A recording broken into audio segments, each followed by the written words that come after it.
Hi, my name is Todd Leonard.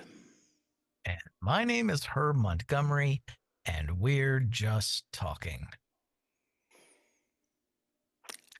I Forgot you were supposed to always, say something there, huh? always want to do something to make this next section of our ritual interesting, and I got nothing. So just click those buttons around the screen and help us with our algorithms. Thank you very much. Thanks, Todd. For those of you who are new to this channel, each week Todd and I take a moment to talk about the upcoming weekend's lectionary reading from the Gospels.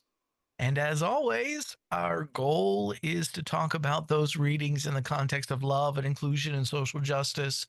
Our hope is that our talking will be just talking, as in justice, but that also something that is said during this time as we go back and forth might inspire you along with us to do more than just talking. So, Todd, what passage are we looking at this week? We are looking at the Gospel of Luke, chapter 4, verses 14 through 21.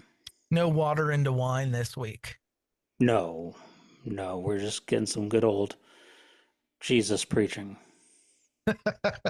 So, Luke 4:14 through 21, for those of you who may be unfamiliar with the passage, it is the passage where Jesus stands up in the synagogue of Nazareth. They hand him the scroll to read, and it's kind of interesting that Jesus reads it here. Of course, by the time the Gospels were being written down, the social location of the church had shifted a bit, had evolved a bit to where now there were members of the Jesus community who were literate enough to both read and write the Gospels down. But we all know that the early Jesus community was largely illiterate. It was an oral tradition in the very beginning. And the reality is that Jesus, being a carpenter from Nazareth, he himself would have been illiterate. He himself would have not been able to read or write. But it's just interesting here that he picks up the scroll and begins to read it because, I mean, we have blonde haired, blue eyed Jesus today. We tend to, from the very beginning, we've tended to make Jesus in our own image. Hold on, you're saying that Jesus, who the Gospel of John says is the Word of God made flesh, Yeah. I'm not couldn't saying it. read? 99% of scholars out there know that Jesus couldn't read. Wow. It was an oral tradition that he was a part of. All right. All right, continue. So, nonetheless, he picks up this scroll to read it in the story because having an illiterate Jesus would have been an embarrassment to those in this social location for whom the Gospel of John was written. And he reads, "The Spirit of the Lord is on me because he has anointed me to proclaim good news to the poor." And it continues on with this great liberation themed definition of the gospel. And I find it just beautiful that of all the passages that the author of the Gospel of Luke could have chosen from the Hebrew scriptures to sum up the ministry of Jesus, to characterize Jesus, and to what are we going to show Jesus as? Um,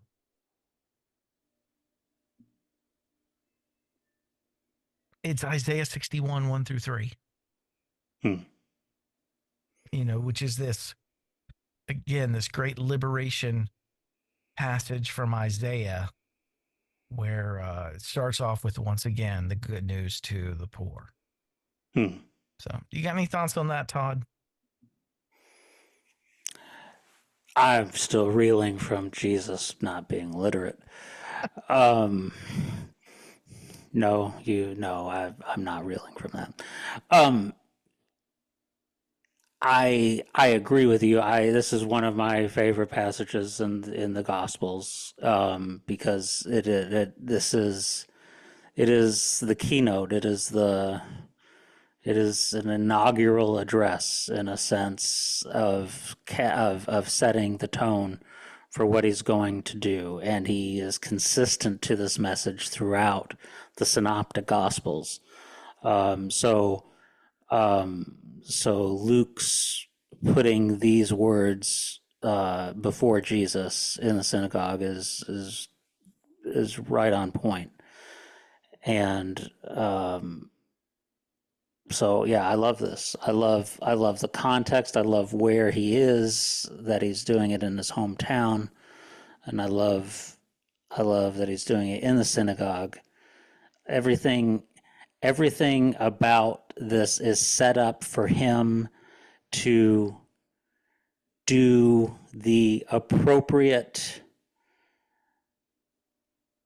religiously appropriate thing, and he instead blows everyone's minds by proclaiming not only this passage but saying this is fulfilled today. So the great news is that we have 2 weeks to talk about this passage, because this week we're covering the verses that immediately follow these next week, right? And so you've got the good news is fulfilled today, and it's all great, and they're all cheering him Yeah. on. Right, You know what right, I mean? right. And they're like, woohoo! Yeah. And boy, the story. I mean, I don't want to take anything away from next week, but boy, the There's a spirit in the turn. room changes really quick. There is a turn. Yeah. And the turn comes in next week's passage, but it is interesting. So, yes, Yes. today this is fulfilled in your hearing. And they're like, yay. Yeah. He's so He's well our spoken. man. Yeah, He's he's so our man. um yeah, I this is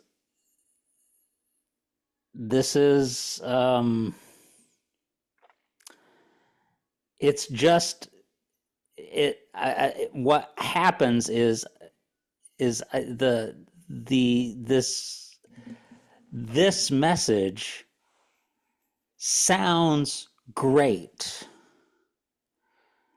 until you realize who the good news is for. That's right. And then that's where it gets problematic. It's not for the privileged. Right. And that's the Yeah, struggle, and that's why the passage takes a turn. that's But right. but this is your point, and where you're seeing this consistency in this messaging that Luke takes and the synoptics take with bringing up this messaging about the poor. This just keeps consistently showing up That's right. without fail throughout the synoptics accounts of the ministry of Jesus. This isn't a one-time thing. It's like And it happens so much in the Gospel of Luke specifically that a lot of scholars out there actually define Luke's gospel as the gospel of economic justice. That's the primary theme of the Gospel of Luke. And Todd, I have to be honest too, this is Luke 4:18 and 19. Out of all the passages in the Gospels, all four Gospels, this is my favorite two verses. These right here. And the reason is because it was so paradigm shifting for me about 15, 16, 17, 18, not 2 decades, but well over 1 decade ago in my own journey of following Jesus as a preacher whose occupation was preaching at that time. I never mentioned anything about the poor, right? I never talked about yeah, economic justice. What I realized at that, it was a key turning point in my own journey, was all of the things that Jesus was passionate about, well, all the things that I was passionate about, preaching and teaching. And when I would go to weekend seminars, the things that I wanted to say, Jesus never brought those up in the Gospels, right? He never right. talked about those things. And all of the things that Jesus was passionate about, I never brought up in any of my preaching or any of my Right. teaching. So I began Right. to see that even though I was definitely well centered within the Christian faith, and most people would define me as mainstream Christian in my Yeah. preaching, You're a Jesus preacher. except Yeah, that nothing that I ever preached about, Jesus ever preached about, and nothing that right. Jesus ever preached about, I ever preached about. Right. You preached about the concept. You were a great conceptual Jesus preacher. You were never somebody who preached the words of Jesus. Yeah, that's a great way to say it. I preached a great gospel about Jesus, but I never Right. preached the gospel that Jesus himself taught, Right. at least in the stories. Yeah. Right. And one of the key points of that transition for me was noticing how many times Jesus preaches a gospel that's good news to the poor. You Hmm. know, in Luke especially, he defines um, the gospel as the kingdom belonging to the poor in his Sermon on the Plain. Um, he looks at his disciples in Luke 6 and says, "Blessed are you who are poor, for yours is the kingdom of God." In Luke 7, the very next chapter, John's disciples come to him and say, "Hey, are you the one, or should we go look for someone else?" And his central point is, his defense is, go tell John this, and the good news is preached to the poor. That's his proof of his Yeah. genuine, of his that he's the real thing. In Luke 11, and granted, he was living within a purity culture, a kind of purity culture, as damaging and problematic as that can be. And yet, Jesus hinges everything on being generous to the poor. In Luke 11, he says, "Be generous to the poor, and everything will be clean for you." I mean, that's Jesus's definition of purity. There is Hmm. our actions towards the poor. And then there's more, but over and over and over again. Another one that I love is Luke 18, where he says to the rich man, "Go sell everything you have and give it to the poor." And I've had people over and over again just so thankful that Jesus was saying it to that one individual soul. Um, to Right. him, Right. he go sell everything he have. I'm glad he was saying Right. that to just that one guy. But the Yeah. reality is that was predicated on Luke 12, where Jesus isn't saying it to one guy. He's saying it to everybody. He's saying to the Yep. entire crowd in Luke 12, go sell everything you have and give it to the poor. Zacchaeus caught on in Luke 19, the next chapter, and sells at least half, right? Yep. Goes halfway. And in the Yep. book of Acts, the very first proof that you were a follower of Jesus is if you had superfluous belongings, you sold what you had and you gave it to anyone who had need. They brought it to the apostles. It was distributed to those who had need. And they effectively eliminated poverty among them as an early Jesus movement, it says. So, Yeah. so over and over again, that was Jesus's gospel. It was good news. The kingdom belongs to the poor. Why? Because at the heart of the kingdom preaching, at least in Luke, it's not about getting to heaven. It's about redistributing resources and power and privilege wherever we see injustice. It's about a redistribution that corrects that and creates a world, or at least a community, that is safe, compassionate, and just for everyone, specifically those people who are living in poverty. There's an economic dimension to it, which is very different than what I think of when I think of Christianity. What Christianity's about. Right. Yeah. I mean, Christianity is great. What you're talking about sounds awful. I mean, this sounds like, Unless you're poor. well, unless you're poor, I but mean, the first shall be last and the last shall be first. Sure sounds great if you're last. yeah, yeah. It's just, It's problematic otherwise. this is why the scripture takes a turn. That's right. That's right. And I can totally understand why Christianity has evolved into a religion that is much more about getting to heaven in the afterlife than making life now heaven for all those Yeah, who are living in hell. yeah, yeah. This type of stuff just does not go over well. Do you have any experience with that, Todd? Have you tried? Oh, Herb, yes. This just does not go well. And and even talking about it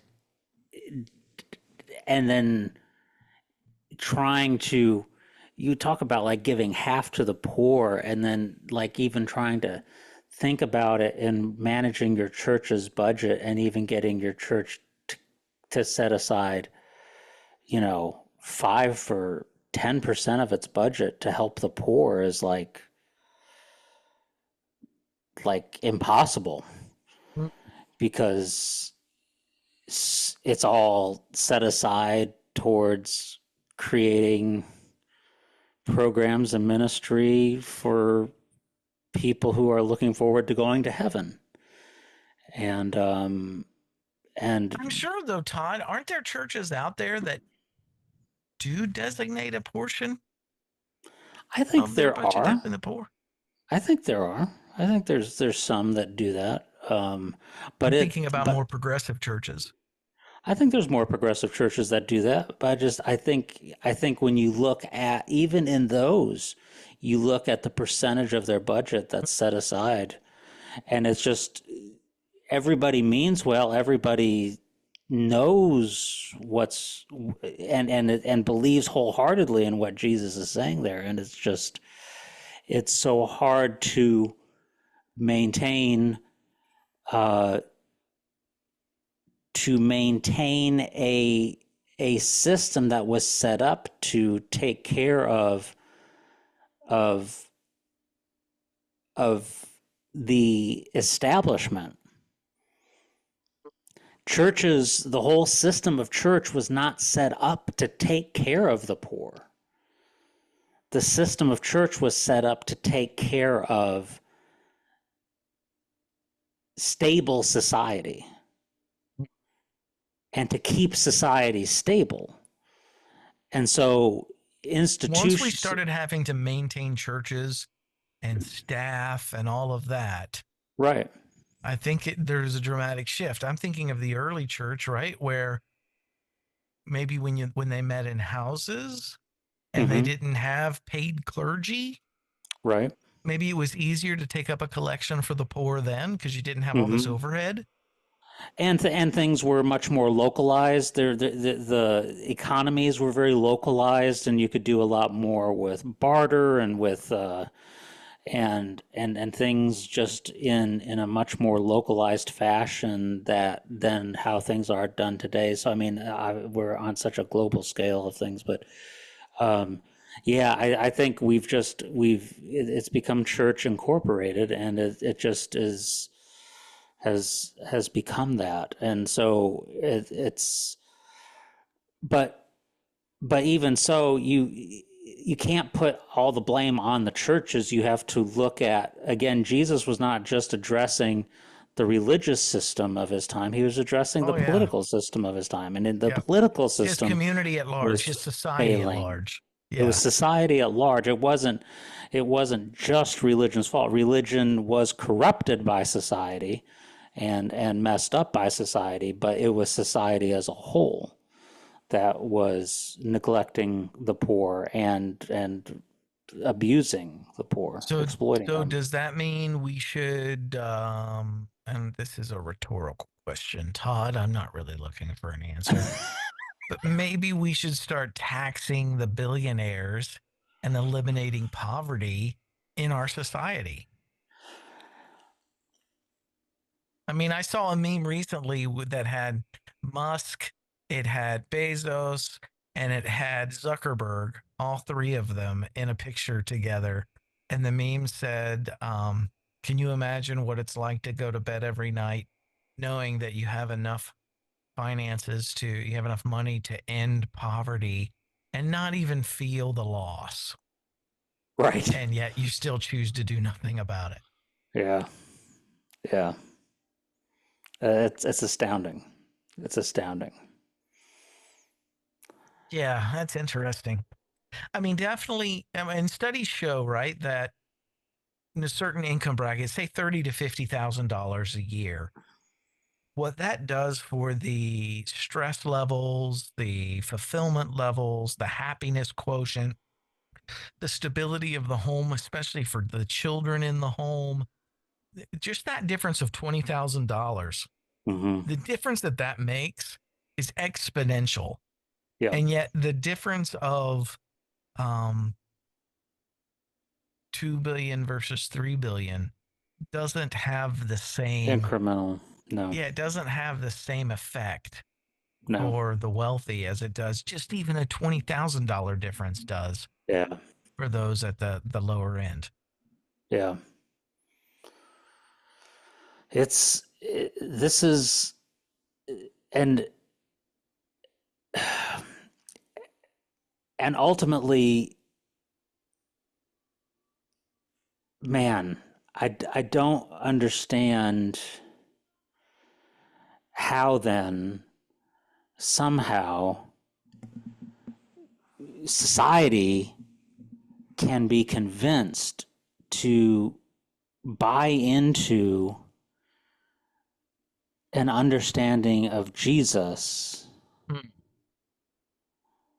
that ignores the very thing that they need the most from the gospel, which is their own personal salvation from poverty. Mm. And instead, they say, oh no, I need salvation from illegal immigration. I need salvation from people who love other people than I do. I need salvation Trans uh, people. from trans people. I need Right. salvation from uh, uh, other darker skinned nationalities uh, taking over my businesses and things like that. Um, I don't understand we've how Christianity has so effectively and society has so effectively co-opted Christianity so that this revolutionary teaching of Jesus has been totally obscured and lost. Well, part of my challenge too, Todd, is that every time I go to share stuff like this with people, there are a bunch of other Bible verses that is in the New Testament that Right. do focus you on The heaven afterlife. and Yeah. post-mortem, and that's what You're right. salvation is all about. You know what I mean? You're right. So it's like, well, the real Christianity, please stand up. I Yeah. mean, I mean, is basically you have you have sections of passages, you have groupings of passages Yeah. in the New Testament that will permit you to practice whatever kind of Christianity resonates with you as a person the most.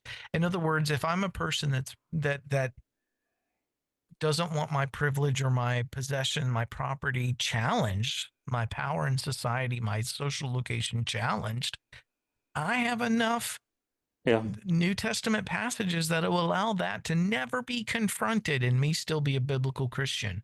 Well, Yeah. if I'm a person that cares about social justice and the marginalized and liberation from oppression and Hmm. freedom for the subjugated and all of those themes, if that's already where I'm at, well, then I can come to the Gospels, especially the synoptic Gospels, Mark, Matthew, and Luke, and find a ton of passages that resonate with a this world focus rather than Yeah. heaven, which almost, I dare, I'm not here yet. I'm not saying it is irredeemable, but it almost makes Christianity irredeemable because there's these Hmm. escape clauses Yeah. for both sides, Right. And where we get to be whatever kind of Christian we want to be and still be solid, you're right. biblically You make a viable. you're right. You're right. We've got a And it's messy. frustrating. Yeah, you're right. If the scriptures were consistent, we could do something with them, but they're not. Like I really resonate with the synoptics Jesus. the Right. social justice Jesus. I love that. Yeah. Yeah. It speaks to me, Yeah. through all of the deconstruction or reconstruction. The Jesus that I can't shake is the social justice Jesus. Yeah. That one has staying power for me. Right. But again, you try to say some of the things that we've even said just in this YouTube show this week, Yeah. and you have a whole bunch of qualifiers from a whole bunch of other people. That isn't just, I mean, these aren't just empty words. There are other Bible passages that seem to say, and I mean, and that's great. But if you can get past Paul and get into the Gospel of James, or not the Right. Gospel of James, but the book of James, Right. James comes full circle back to the Sermon on the Mount and the Synoptic That's Gospels and right. is preaching social justice again. That's right. And Luther said that book shouldn't even be in the New Testament. Right. Yep. It's, and It's I a mean, and I think challenge. it's a challenge, and I mean, I think it's just it's become so clear just this week in our politics because we've seen we've seen the new president claim very much a gospel mandate to do what he's doing in rolling back protections for all sorts of people, and and being cheered on by Christians, large amount of Christians who believe has uh, he is doing God's work. Mark Driscoll, a pastor in Arizona, says that when Trump replaced Biden, he said Elijah replaced Ahab. Um, and so this there is That's that disgusting.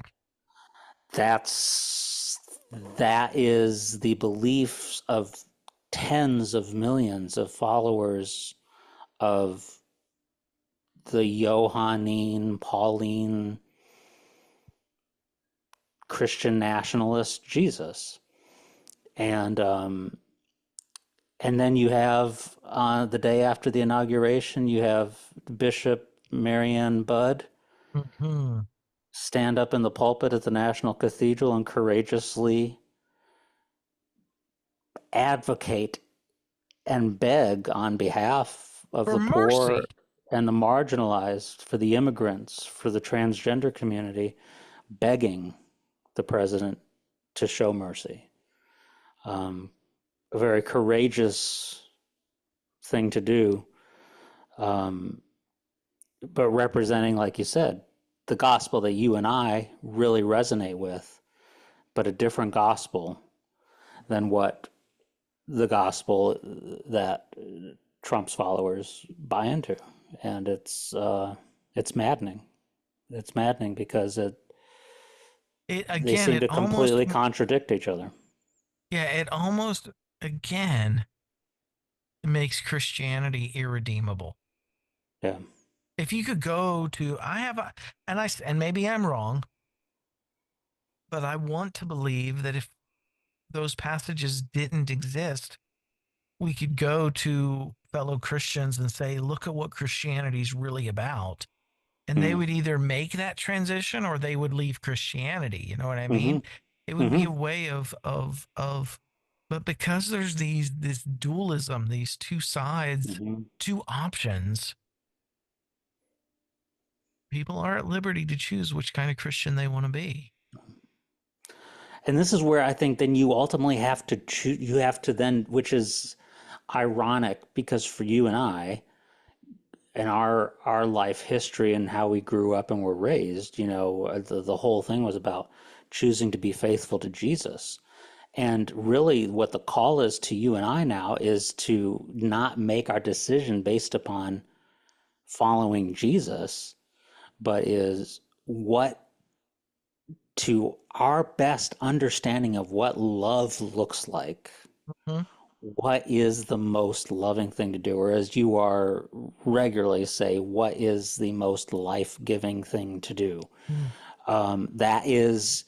That is how you make a decision. You can't say I'm making the decision based upon what would Jesus do. Because you have to ask which Jesus, Which Jesus? You can't say what does the Bible say to do. You have to say, well, which which part of the Bible. Bible? Yeah. So Yeah. You have to go on what is, and again, then of course people will disagree on what the most loving thing is to do. But I don't know the only love your neighbor as yourself. I think is about as close as I can get to what is the criteria for determining what best to do. Yeah, we have a lot of easy ways to circumvent um, love or justice or all those things. But I love that, to love our neighbor as ourselves, which is another way of saying do to others as you would have them do to you. Put Mm-hmm. yourself in their position and say, well, how would you want someone to treat you? And I'm sure we can rationalize our way around that too if we want to, but at least it gets us Sure. closer to home. Yeah. Yeah. So I have a statement this week from the late Gustavo Gutierrez. He is one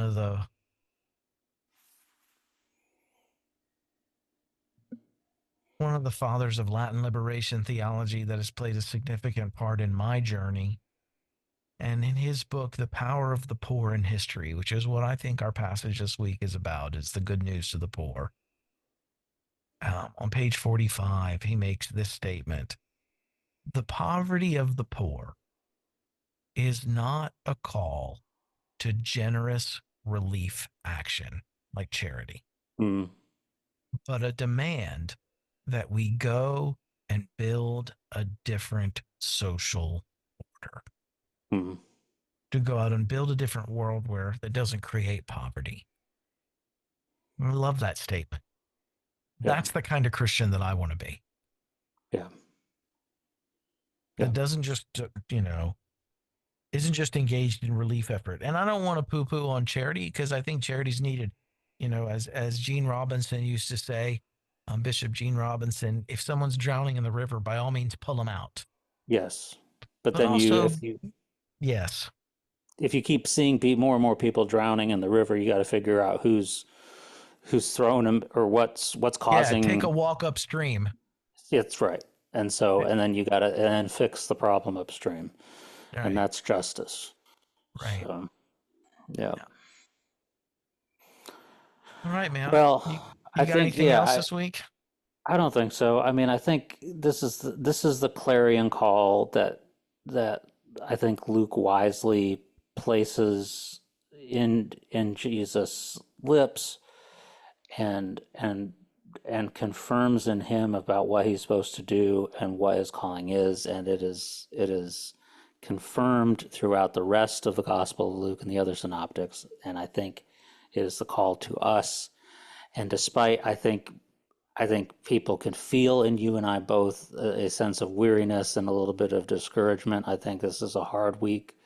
I this is, but nevertheless, the call remains. The spirit is still at work, and we can engage and move forward and take courage from people like Bishop Bud and Hmm. what she did, and say, What courage? I mean, yeah, really, let's ride. what Let's be courage? let's be courageous. Let's be courageous. Yeah. And this week's passage does talk about the poor, but it doesn't only talk about the poor. There's more there too, Hmm. which means we can expand this to be beyond, to be more than, definitely to be about, but both and be about that and even more. Mm. Not just economic justice, but any type of injustice. Today, Yes. we live in a society where we're facing racial injustice, right? Mm. And especially in our justice system. Some great books out there that I'll recommend this week is Michelle Alexander's A New Jim Crow: Mass Incarceration in the Age of Colorblindness. The book by Brian Stevenson, Just Mercy: A Story of Justice and Redemption. And Mm. then the last one by Helen Prejean, which is Dead Man Walking: The Eyewitness Account of the Death Penalty that sparked a national debate. Those themes are also in this week's passage. But we have gender injustice today. We Right. have LGBTQ injustices today. Wherever we see the world being made an unsafe or unjust or uncompassionate place for someone, it is our work as a Jesus follower to be involved in actions that make our world a safer, more just, more compassionate home for them. Mm-hmm. Mm-hmm. And it doesn't just have to be economic. There's other types of injustices there too. It needs to be economic, right? Yes. But it can Yes. be about even more than just that. Yes. So anyway, that's what Absolutely. I've got. That's all I've got this week. Yep. All right. Tell us about bjlcc.com. I can't believe you don't know that by heart yet. I'm so disappointed in you. I had to read it It's, on the screen. it was so obvious that you were doing that. So, I'll get it. things are going good.